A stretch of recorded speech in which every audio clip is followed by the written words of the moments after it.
మన team India performance ఈ Manchester టెస్ట్లో చూసుకుంటే చాలా దారుణంగా తయారైంది కదా. ఎందుకు వాళ్ళు ఏకంగా 300 అబోవ్ లీడ్ పెట్టారంటే మన బౌలర్స్ ఏ విధంగా స్ట్రగుల్ అయ్యారు అనేది దీన్ని బట్టి అర్థం చేసుకోవచ్చు.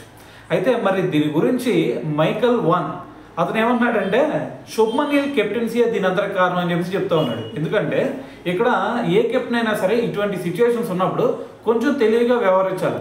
కానీ నేనే కనుక శుభ్మన్ గిల్ ప్లేస్లో ఉన్నట్టయితే ఫస్ట్ నేను ఈ పేసర్లతో నేను స్టార్ట్ చేయించేవాడిని కాదు, స్పిన్నర్లతో బౌలింగ్ స్టార్ట్ చేయించి వాళ్ళకి ఒక 3-4 ఓవర్లో వాళ్ళ చేత వేయించేవాడిని.